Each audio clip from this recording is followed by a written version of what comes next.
और अब बात करते हैं मर्डर के आरोपी पहलवान सुशील कुमार की, जो एक बार फिर फफक कर रो रहा है। ऐसा लगता है मानो सुशील खुद को बचाने के लिए घड़ियालू आंसू बहा रहा हो। सुशील की आज फिर से अदालत में पेशी होनी है। कल पेशी हुई एक तरह से, जहां सरकारी वकील की दलीलों से साफ हो गया कि पुलिस सुशील की रिमांड बढ़ाना चाहती है। तो सुशील के डिफेंस में भी दलीलें रखी गई। कहा तो यह भी जा रहा है कि फिलहाल सुशील का मकसद किसी भी तरह जेल ना जाना है, क्योंकि माना यह जा रहा है कि सुशील को जेल में जान का खतरा है। कौन है जेल में सुशील का जानी दुश्मन, और सुशील की सुनवाई के दौरान क्या क्या हुआ, देखिए क्लियर कट रिपोर्ट।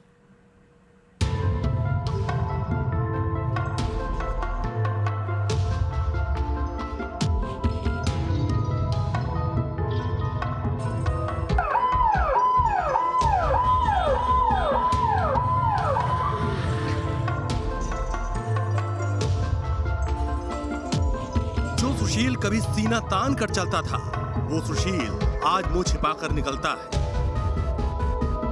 जो सुशील कभी अखाड़े में दहाड़ता था, वो आज सिर्फ फफक कर रोता है। एक नहीं दो बार सुशील के आंसू निकलने की खबरें सामने आ चुकी हैं। आखिर ऐसा क्या है जिसके चलते बड़ों को धोबी पछाड़ मारने वाला सुशील चूहों की तरह छिपकर रोता है? पहलवान सुशील कुमार बीती रात फिर से पुलिस लॉकअप में फफक कर रो पड़ा। सुशील पहलवान को एक बार फिर डर सताया डॉन का। सुशील कुमार को अब सबसे ज्यादा डर इसी बात का है कि जब वह न्यायिक हिरासत में जेल जाएगा तो वहां डॉन के चमचे और जो अन्य कैदी हैं, जो बदमाश हैं, क्रिमिनल हैं, उसके साथ कैसा सलूक करेंगे, उसके ऊपर हमला कर सकते हैं। और ये वाली बात कल रात उसने अधिकारियों से कही और ये डर जताया कि अगर उसका रिमांड नहीं बढ़ा और उसे जेल भेज दिया गया तो उसके लिए बहुत मुसीबत हो जाएगी। और पुलिस का यही कहना है कि जब पहली रात थी, यानी रिमांड की पहली रात, तब भी यह रोया था। आखिर सुशील जैसे पहलवान, या यूं कहें अब कत्ल के आरोपी को किसका डर है, इसके बारे में तो सुशील के पक्ष की तरफ से कुछ नहीं कहा गया। लेकिन माना जाता है कि सुशील के अंदर बैठे डर की सिर्फ एक वजह है, काला जठेरी गैंग। जी हाँ, वही काला जठेरी जो आज भी दूसरे देशों में छिपकर अपना गैंग चला रहा है। वो काला जठेरी जिसके एक फोन पर उसके गुर्गे किसी की भी जान लेने के लिए तैयार हो जाते हैं। माना जा रहा है कि इसी काला जठेरी गैंग से सुशील के होश फाख्ता है।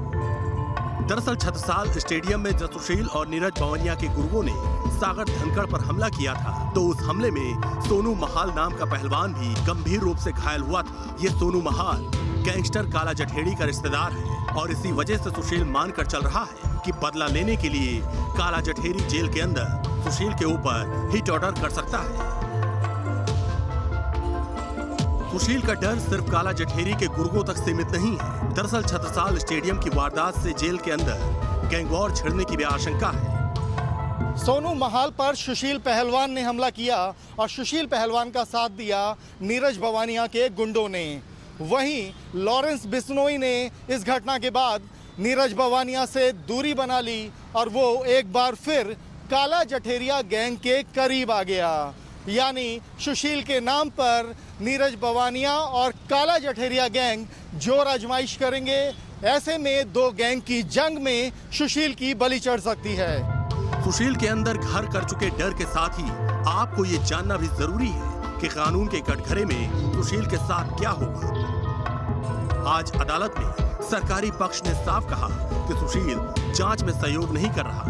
वारदात में इस्तेमाल किए गए हथियार से लेकर सुशील का एक मोबाइल और उसका डीवीआर अब तक बरामद नहीं हुआ। इसी वजह से सुशील की रिमांड बढ़ाई जाए। तो सुशील के डिफेंस लॉयर ने जवाब में कहा कि पुलिस 10 दिन की रिमांड में कथित सामान बरामद नहीं कर पाई तो आगे वो क्या कर लेगी, ये संदेह का विषय है। साथ ही सुशील के पक्ष में उसके खिलाड़ी होने का स्टेटस का हवाला देकर भी पुलिस रिमांड खत्म करने की मांग उठाई।